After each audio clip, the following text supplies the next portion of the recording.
Zach and Anthony, thank you so much. And as Anthony had mentioned earlier, we do have Grace Sharkey on the show with us this morning. She is our Sirius XM host and journalist, and a wonderful person all around. And Grace, how are you doing this morning?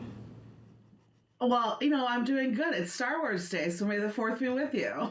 May the 4th be with you too. I love it. So this morning we're talking about, Baton launching a local fleet backed by the all-driven schedule optimization. Can you tell us more about it? What are we getting into?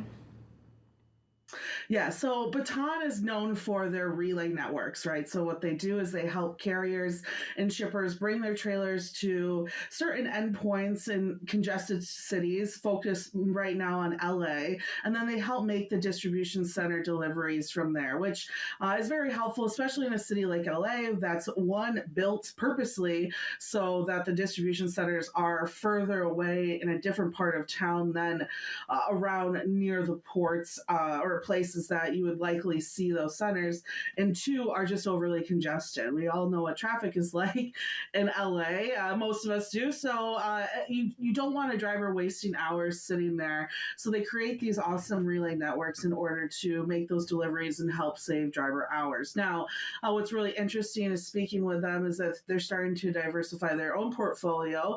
They've invested in their own trucking fleet to help with those drop networks, which is really interesting. I think what they saw is clearly that missing capacity. So why not invest in that themselves?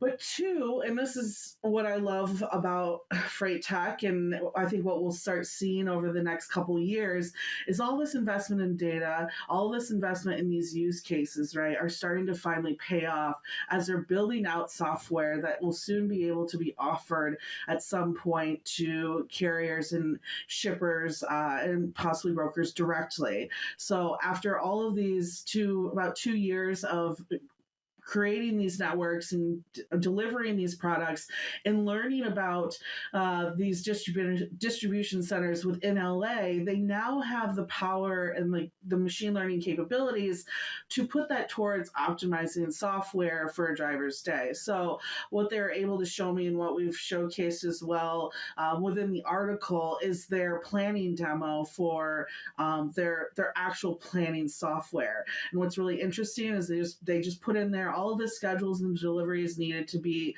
made that day, the available drivers within their network. They literally click optimize, and it will quite literally put them in the correct spot to make sure that all of those deliveries happen that day. And even when there are spots open for drivers, they're able to connect to either load board networks or shipments within their own network and fill those gaps so that every driver is pleased with what their outlook is for that particular day. And what's interesting, what I really love talking with Andrew about is, this is taking in every single individual driver's needs, right? If a certain driver needs to be home on time, it's considering that. If a driver's hours of service are starting to run out, it's considering that. If there's, a driver has a doctor's appointment or something along the work-life balance that we continue to talk about for drivers, it's going to recognize that pattern and make sure that those holes are kept open so that they can continue on with their day and that a driver's not stuck in a situation where he's parking on the side of the road or having to miss appointments or miss family events that different fleets are offering. So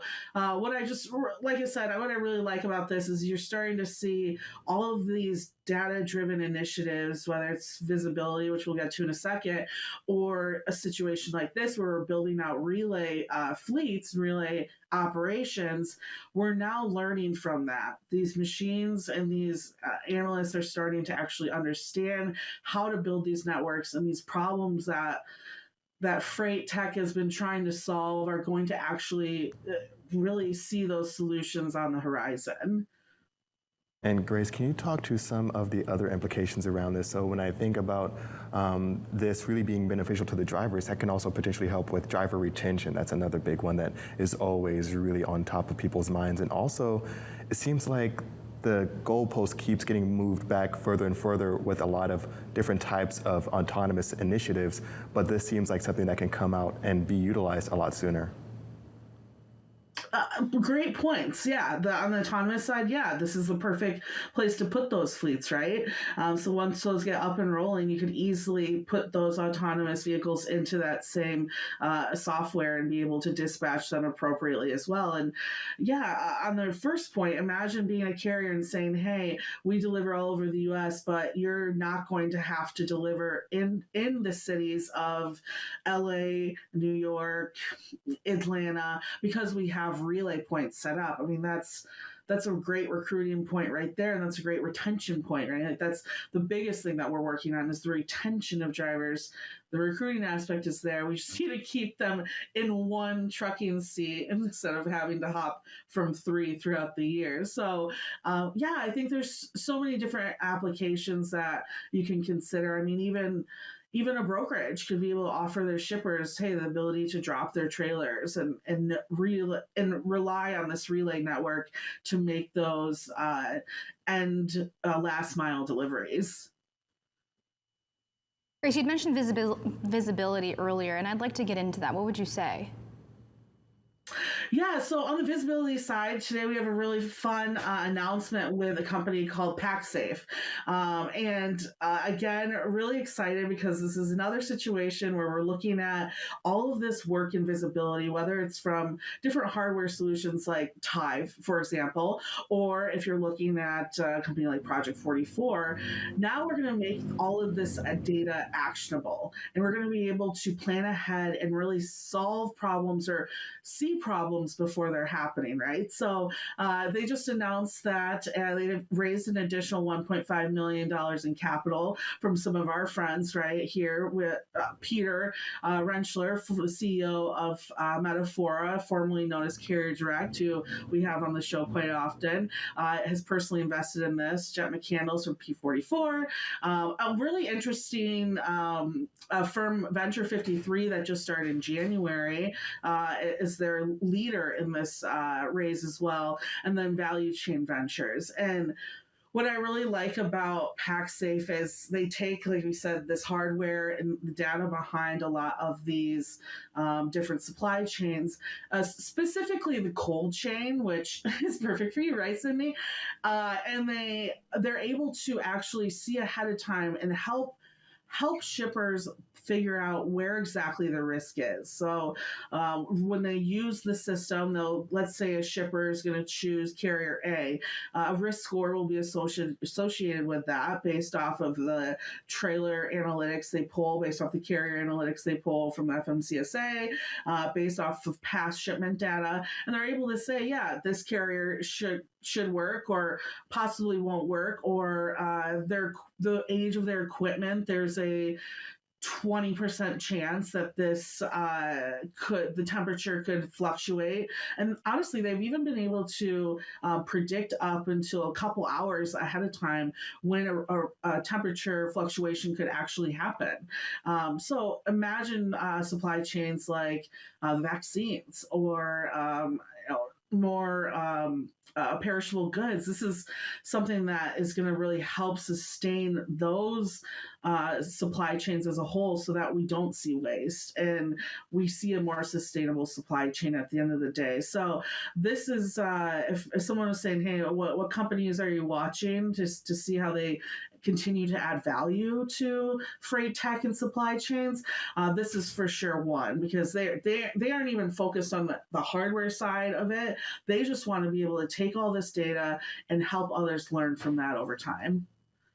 Grace, as I mentioned earlier on the show, one of the most busiest women in freight. When you're not posting articles and covering different freight tech segments, you also have point of sale. Can you tell us a little bit about the latest or the most upcoming episode you have in the works? Yeah, so point of sale today is coming out at 2:30, and we're going to have S&V Technologies. So Mike Rood and Ali Hancock are going to join me, and we're going to talk about their, this is actually, it's so cool, their stock in motion, which is actually something that's already occurring when you look at like intermodal, right? With the fact that, so many inventories are full that people are looking at intermodal kind of slow down their supply chain. This is kind of on that concept, except for or it gives shippers the ability, or sorry, merchants the ability to sell their product that's in motion within their supply chain, right? So when you go to a website, imagine a world where it never says like a wait list or stock to be renewed soon. It would tell you exactly where that stock is. It quite literally, how it works is they'll show you a Google map, and you'll be able to see, okay, it's not on the shelf of this store now, but it's on its way from LA. So if I'm willing to wait 7 more days for the product, then I'm good to go. It's Michael Vincent and I had a conversation on this. It's that like one little piece, these small little pieces that we still don't have visibility, they were able to really figure out. And they're both really amazing tech and sales gurus from FedEx. So they have a strong background in this problem.